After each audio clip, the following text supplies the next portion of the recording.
Assalamualaikum warahmatullahi wabarakatuh. Sini saya akan menjelaskan tentang majas dan pembagiannya. Majas pada garis besarnya ada dua jenis, yaitu majas lugawi dan majas akli. Majas lugawi adalah majas yang alakohnya ditinjau dari aspek bahasa, sedangkan majas akli adalah penisbatan suatu kata fi'il atau kata kerja kepada fa'il yang tidak sebenarnya. Yang pertama, majas lugawi. Majas lugawi adalah salah satu jenis majas yang ilahnya didasarkan pada aspek bahasa. Majas ini terbagi menjadi dua jenis, yaitu majas isti'arah dan majas mursal. Majas mursal ialah majas yang alakohnya ghair musyabbahah, tidak saling menyerupai. Alakoh antara musta'ar minhunya dalam bentuk hal-hal berikut ini. Yang pertama itu sababiyah. Sababiyah adalah salah satu indikator majas mursal. Pada majas ini indikatornya adalah itlaqus sabab wa iradatul musbab. Artinya menyebutkan sebab sesuatu sedangkan yang dimaksud adalah sesuatu yang disebabkan. Contohnya, azamtu yadun fulan indi, artinya sesungguhnya besar tangan si fulan di sisiku. Pada ungkapan majas tersebut yang disebut adalah yadun, sedangkan yang dimaksud adalah na'am, yakni kalimat yang disebabkan oleh tangan. Yang kedua, musababiyah. Pengertian musababiyah adalah itlaqul musabab wa iradatu sabab. Artinya menyebutkan sesuatu yang disebabkan sedangkan yang dimaksud adalah sebabnya.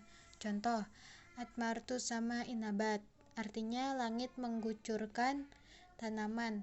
Pada ungkapan majas di atas disebutkan akibatnya, yaitu nabat, sedangkan yang dimaksudkannya adalah ma. Yang ketiga, juz'iyah. Konsep juz'iyah sebagai indikator majas mursal adalah itlaqul juz'i wa iradatal likulli.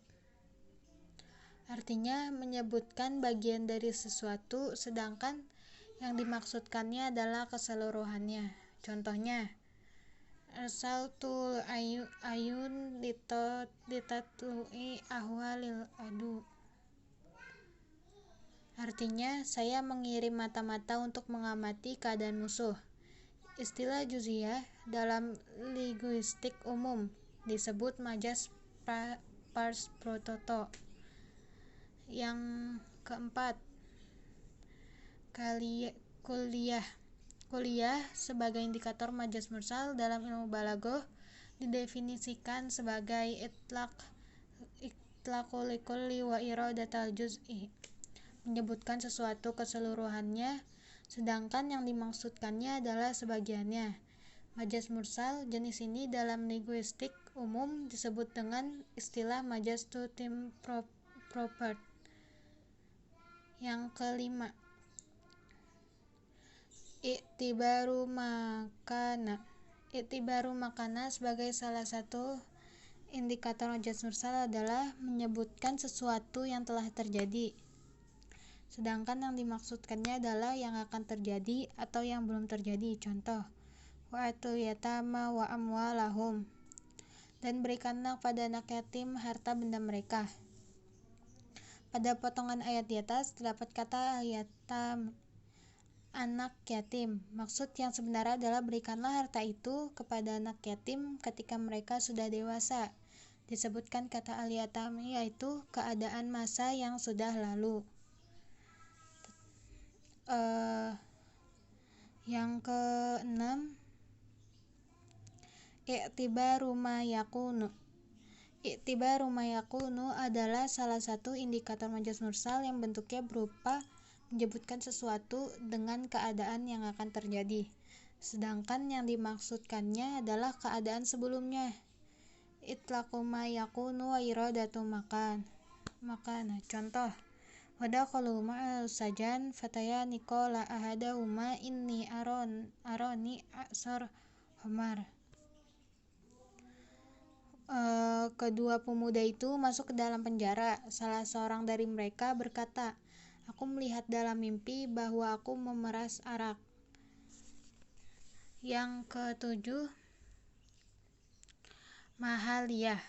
Mahaliyah sebagai indikator majas mursal adalah menyebutkan tempat sesuatu, sedangkan yang dimaksudkannya adalah yang menempatinya. Contoh, Qararul majlis zalik, artinya majelis telah memutuskan demikian. Secara letterlek yang memutuskan adalah majelis, sedangkan yang dimaksudkannya adalah orang-orang yang menempati majelis. Yang kedelapan, haliyah. Haliyah sebagai indikator majas mursal adalah menyebutkan keadaan sesuatu, sedangkan yang dimaksudkannya adalah yang menempatinya. Itlaqul hal iradatul mahal. Contohnya, wa ammal ladzina abyadatu wajawahum fa fi rahmatillah hum fiha khalidun. Yang artinya, dan orang-orang yang wajahnya putih, mereka ada di dalam rahmat Allah, mereka kekal di dalamnya. Pada ayat di atas terdapat ungkapan fafi rohmah, sedangkan yang dimaksudkannya adalah tempatnya. Yang kesembilan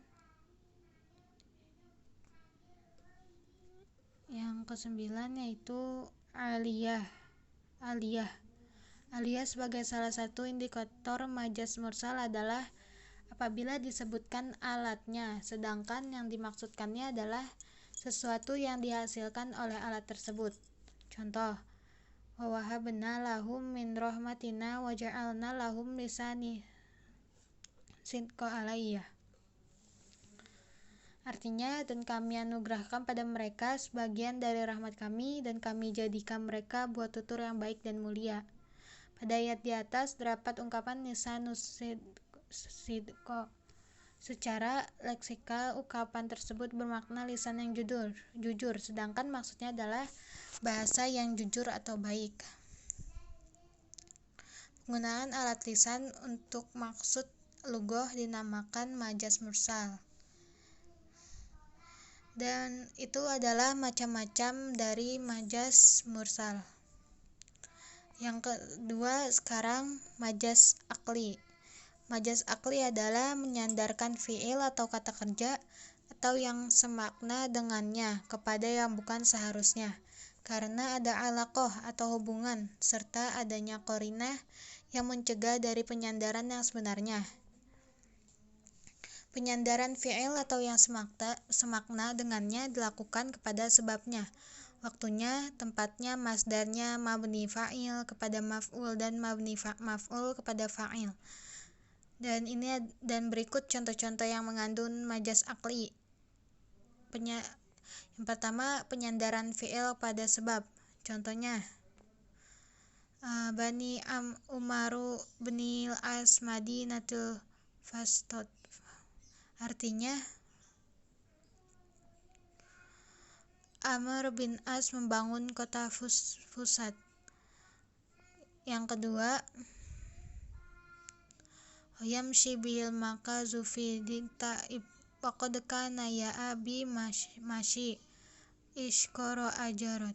Artinya, tongkat yang bermata lembing itu berjalan-jalan di rumah pendeta bersamanya untuk berobat. Padahal semula ia tidak rela melihat larinya kuda blond yang pendek larinya. Pada kedua contoh di atas terdapat ungkapan majas akli. Pada contoh pertama terjadi penisbatan kata kerja atau bani kepada Umar bin Asi, yang bukan sebenarnya yang membangun kota Fustat, yang sebenarnya adalah para insinyur dan para pekerja. Demikian juga penisbatan jalan pada tongkat termasuk kategori majas akli. Yang B, penisbatan kepada waktu. Contohnya, naharuz zahid shaim wa lailatu qaim. Artinya, seorang zahid itu siangnya berpuasa sedangkan malamnya sholat. Pada contoh di atas, saum dinisbatkan kepada siang dan sholat malam dinisbatkan pada malam. Ini juga sebenarnya penisbatan yang tidak tepat, namun demikian antara hal-hal tersebut terdapat alaqah, yaitu penisbatan pada waktu. Yang C, penisbatan pada tempat. Contohnya, azadahmatu syawaril Qahirah, artinya jalan-jalan di Kairo padat. Yang D, penisbatan kepada masdar. Contohnya, jadda-jadduka wakat dekat-deka, artinya bersungguh-sungguhlah dan bersusah payahlah. Yang E, mabni maf'ul disandarkan pada isim fa'il. Contohnya,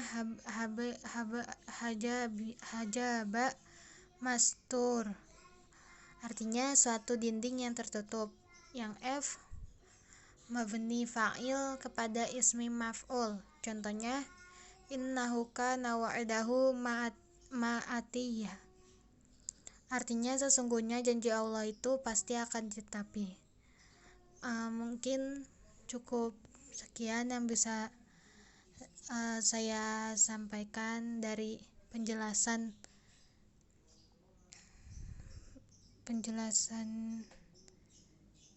majaz. Wassalamualaikum warahmatullahi wabarakatuh.